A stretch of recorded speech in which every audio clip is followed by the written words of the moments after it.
The home front of World War II, pondering the war. Go.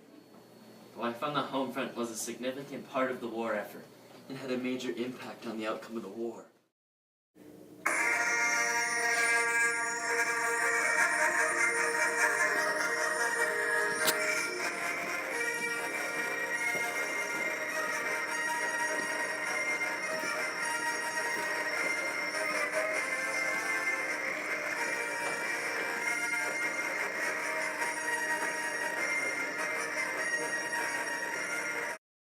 So what do you guys think ended the Great Depression?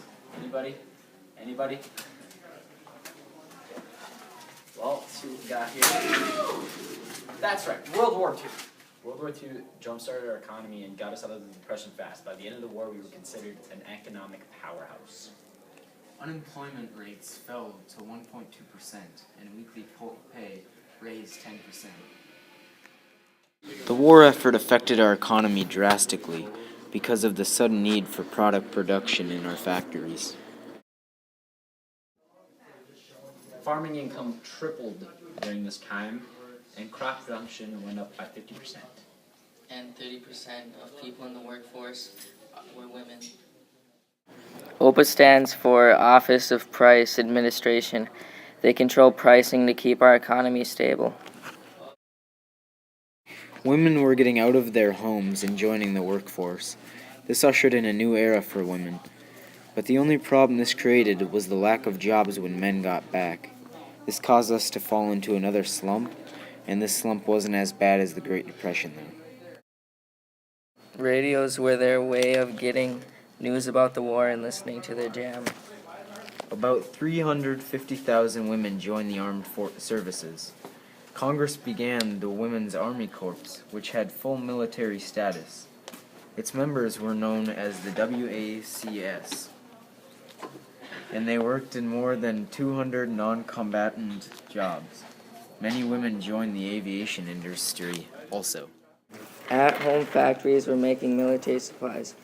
It was called the Total War because everything was devoted to the war effort. They started rationing food, gas, and clothing. Communities conducted scrap metal drives. Japanese Americans had their rights as citizens taken away. Early in 1942, the War Department called for the mass evacuation of all Japanese Americans from Hawaii. General Delos Emmons, the military governor of Hawaii, resisted the order because 37% of the people in Hawaii were Japanese Americans. To remove them would have destroyed the island's economy and hindered U.S. military operations there. But wait, didn't they force them to get rid of Japanese Americans? Oh yeah, they forced him to get rid of the 1%. After the war, however, the Japanese American Citizens League, JACL, pushed the government to compensate those sent to the camps for their lost property. In 1965, Congress authorized the spending of $38 million for that purpose, less than a tenth of Japanese Americans' actual losses. The war helped create new families too. Longtime sweethearts, as well as couples who barely knew each other, rushed to marry each other before the soldier or sailor was shipped overseas. In booming towns like Seattle, the number of marriage licenses issued went up almost 300% early in the war. So in these ways, the war both helped and harmed the people of the home front.